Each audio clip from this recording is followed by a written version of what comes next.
lawan debat Habib Qori itu bukan Kiai Imad, tapi lawan baginya adalah Tengku Qori. Apa alasan saya menentang dia? Coba antum pikir. Apa alasan kita menentang orang yang benar? Saya pikir apa yang dinyatakan oleh Tengku Qori ini belum berubah. Ini adalah sebuah keyakinan beliau dan komitmen keilmuan yang dimiliki oleh sahabat kita Tengku Qori. Dan ini sebuah penegasan yang harus kita simak dan harus kita sadari sebetulnya. Kemudian Habib Qori membuat pernyataan telah merampungkan antitesis yang tinggal dicetak. Ia menegaskan akan membuktikan keberadaan leluhur Ba'alwi mulai dari abad ke-5 Hijri sampai 15 Hijri. 102 referensi untuk mensahihkan nasab Ba'alawi dari abad ke-5 Hijri sampai abad 15 Hijri sampai hari ini.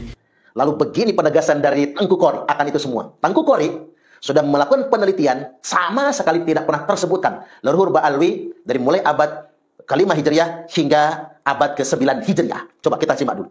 Nasab Ba'alawi batil karena tidak terverifikasi dari kitab-kitab nasab yang ada di abad ke-4, 5, 6 sampai selesai.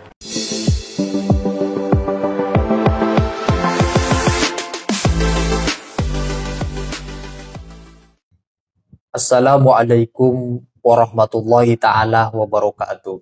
Keluarnya Tengku Qori dari barisan Kiai Haji Imaduddin per hari ini menuai reaksi dari banyak kalangan, termasuk Ustadz Suparman, seorang pendekar PWI-LS dari Provinsi Lampung, juga menilai kalau Tengku Qori bersikap tidak teguh pendirian. Dulu pernah bilang, siapapun yang meneliti tentang nasab Sada Ba'alawi dengan hati yang tulus, dengan kemurnian hati, maka akan ketemu bahwa nasab Sada Ba'alawi itu palsu. Tapi hari ini mengatakan akan membela nasab Sada Ba'alawi sebagaimana dulu membela tesisnya Kiai Imad terkait dengan membatalkan nasab Sada Ba'alawi. Tengku Qori dinilai tidak teguh pendirian, mencelah-menceleh. Bahkan Ustaz Suparman mengacak-ngacak pernyataan Tengku Qori saat berdialog bersama beliau, kalau penelitian Kiai Imad dikatakan oleh Tengku Qori sudah benar, dan orang yang meneliti nasab Sada Ba'alawi seperti yang barusan saya bilang, meneliti dengan penuh hati yang tulus, yang bersih, pasti berkesimpulan nasab Sada Ba'alawi itu adalah palsu. Atas pernyataan Tengku Qori ini, bagi Ustaz Suparman, dia bersikap tidak gentleman, tidak teguh pendirian, gak jelas sikapnya, kayak bunglon. Sekarang dia bersikap A, besoknya bersikap B.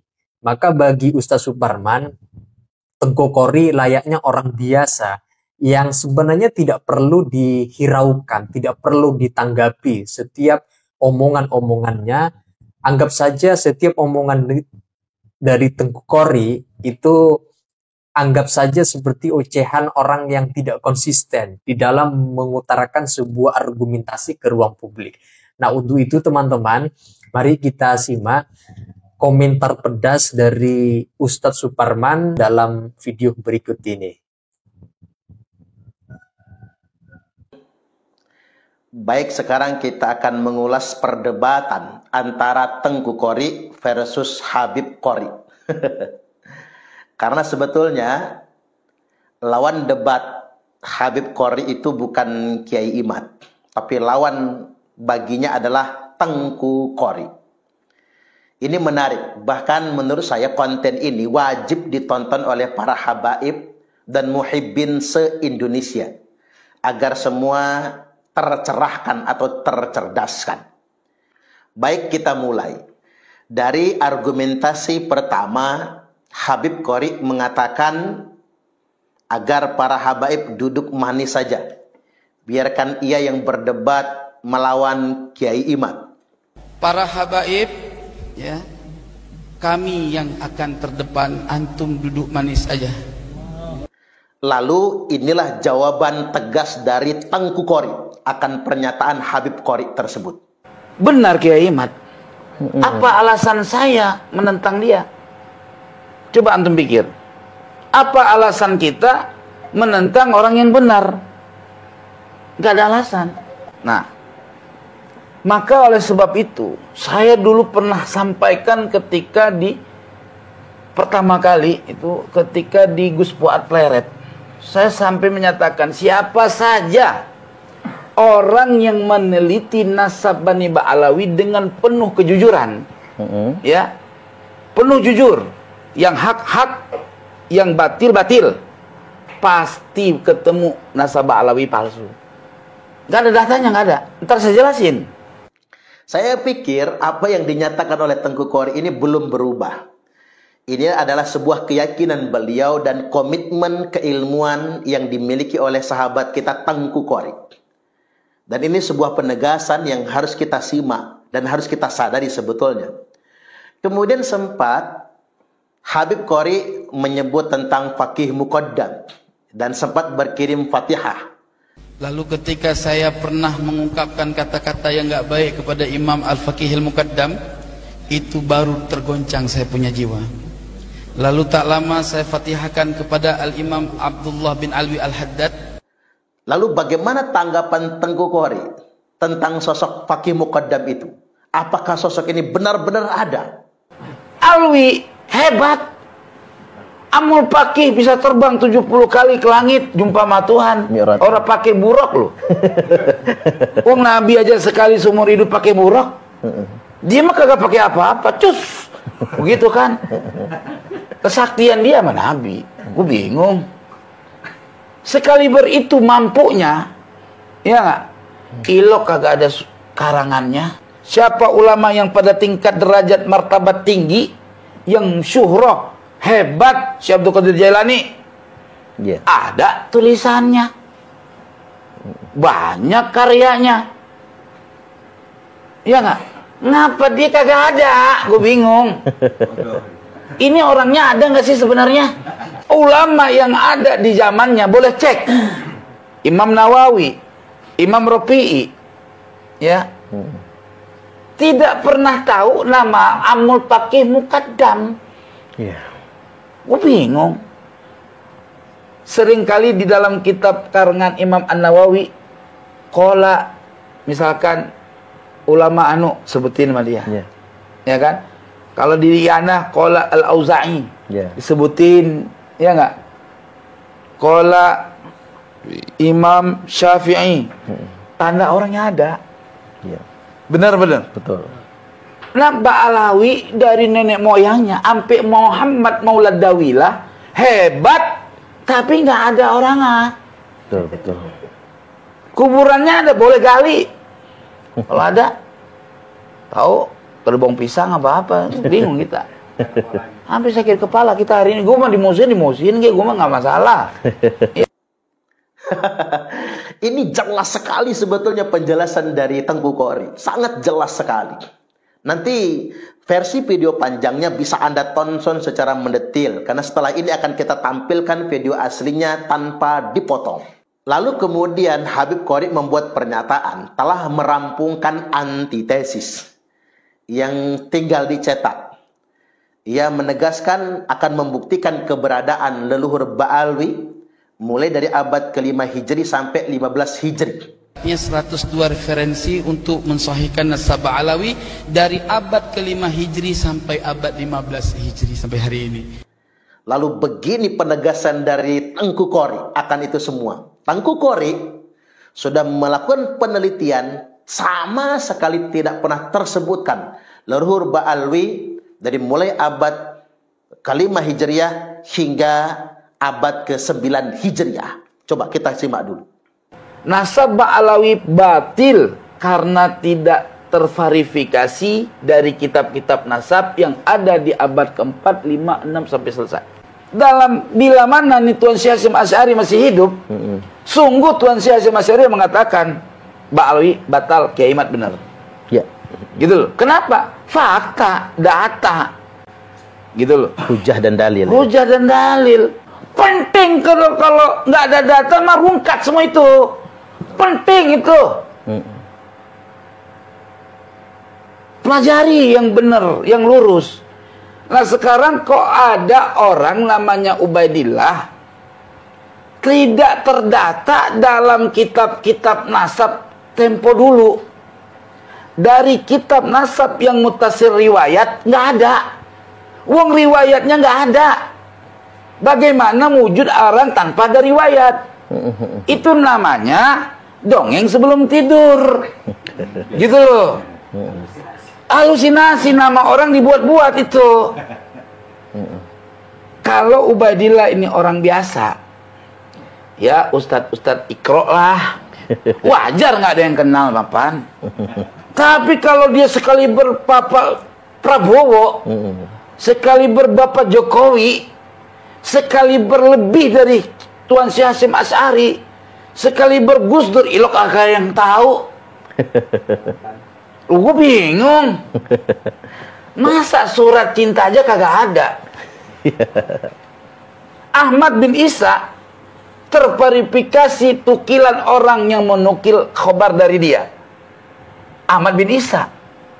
Lah Ubaidillah mujtahid mutlak.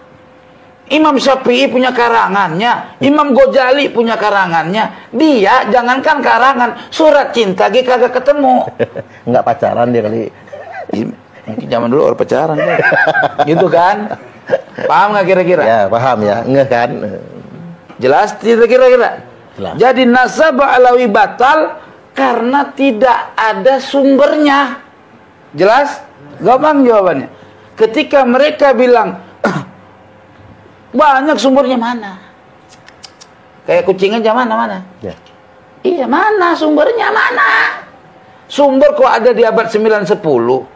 Setelah 5 abad lebih kemudian. 600, bukan 5 abad. Ya. 6 abad. Belum saya bongkar, Ahmad bin Isa tidak pernah wafat tahun 345. Ntar saya bongkar semua. Rungkat kali ini saya bongkar. Silakan. Nah, ini sebuah memori yang tidak pernah bisa kita lupakan tentang sosok yang fenomenal, yakni Habib Qori versus Tengku Qori ini. Salah mencintai lebih baik daripada salah Membenci. Lebih ini orang dicintai. Repot. Ini Gitu. cocok, ini istilahnya bagus ini. Iya kan, orang itu makalah itu nggak ada datanya, bikinan. Mahamba nggak perlu dalil. Mahamba cinta nggak perlu dalil, namanya cinta palsu. Iya. Pan ada nyanyinya. Jika benar cinta itu buta. Iya. Ini kalau ada Bu Goma enak ini. Iya. Kita semua menolak lupa dengan berbagai macam argumentasi ini. Ada memori yang tidak akan pernah bisa kita lupakan. Ini menjadi catatan dan pelajaran sejarah bagi kita semua. Ketika seorang Tengku Muda Qori dengan beraninya mengedepankan integritas keilmuannya, berani menyatakan yang benar itu benar, yang hak itu hak, yang batil itu batil, sampai karena dengan gayanya hampir beliau menghadapi persekusi di kediamannya, lantas kemudian di backup oleh PWI Laskar Sabilillah. Bahkan sampai ketika beliau keselintut ngomong Ba'alawi Jahannam. Walaupun saya secara pribadi dan teman-teman para kiai dan pengurus PWI sangat tidak setuju dengan ucapan tersebut, ujaran itu, ketika Tengku Qori mengatakan Ba'alawi Jahannam. Woi, Ba'alawi Jahannam.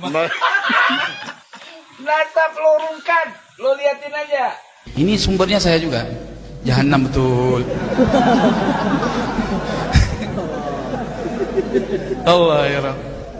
Lantas berujung kepada ribut di media sosial, di TikTok, sampai akhirnya membawa hampir terjadi peristiwa benturan antara Bahar Smith dan Tengku Muda Qori, yang Bahar Smith membawa pasukan yang cukup banyak, sedangkan Tengku Qori sendiri yang beliau mungkin terpaksa melipir ke Kresek, dalam tanda kutip mungkin minta perlindungan dari Kiai Imad dan Laskar Sabilillah. Ini sebuah cerita-cerita yang harus kita ambil pelajarannya tentunya. Nah, ketika kita menyaksikan fenomena Habib Qori yang kemudian katanya dalam tanda kutip sudah membela Ba'alawi, coba kita lihat di video ini.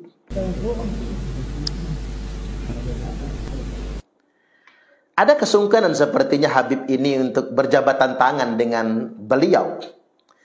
Bahkan lantas kemudian coba kita simak peringatan Habib ini terhadap Tengku Qori. Mohon diridhakan, mohon dibuahkan kemaafan. Yang penting sebagaimana dulu Khalid bin Walid memerangi Islam, nah ente sekarang juga begitu. Ya.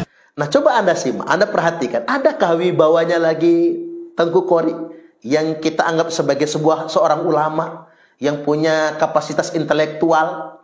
Di sini justru sedemikian rupa, dia tidak ada nilainya, bahkan di warning sedemikian rupa. Ketika dia bersama masyarakat muslimin pada umumnya, dia dihormati karena keilmuannya, tapi ketika dia hadir di forum tersebut, pada dasarnya dia bukan siapa-siapa. Ustadz Suparman yang barusan kita simak berkomentar mengenai bagaimana ketidakkonsistenan Tengku Qori pada fase-fase awal bersama timnya Kiai Imaduddin, kemudian sekarang berubah bergabung kepada kelompok Habaib Ba'alawi, kemudian berbalik menyerang kelompok Kiai Imad. Tengku Qori ada rekam jejak digital yang tidak bisa dihapus di sana, karena pada saat satu forum berdiskusi dengan Ustadz Suparman, beliau dengan penuh keyakinan, hakul yakin, kalau meneliti nasab Sadhu Ba'alawi dengan penuh hati yang tulus, berdasarkan metode ilmiah, pasti kesimpulannya adalah nasabnya palsu. Tapi per hari ini Tengku Qori justru mengatakan bahwa nasab Sadhu Ba'alawi itu adalah paling absah sesuai dengan ijma'ul ulama. Dan beliau akan membuat antitesis, membeberkan, membuktikan kalau Faqih Muqaddam itu adalah tokoh yang historis dan akan membuktikan leluhur-leluhur Ba'alawi sebagai sebuah tokoh yang bersambung syaratnya kepada sanad baginda Nabi Muhammad SAW. Kita tunggu. Tapi dalam penilaian Ustadz Suparman, Tengku Qori ini tidak konsisten, alias dalam bahasa yang tanda kutip adalah mencela mencre, tidak konsisten, sekarang bersikap A, besoknya bersikap B, tidak konsisten di dalam jalur satu studi keilmuan yang itu sejak awal sudah dikatakan nasab Sadhu Ba'alawi itu adalah batal. Nah itu saja teman-teman, silakan kalau kalian ingin mengomentari terkait dengan video yang barusan kita simak, silakan tulis pendapat kalian di kolom komentar. Sekian dari saya. Wassalamualaikum warahmatullahi ta'ala wabarakatuh.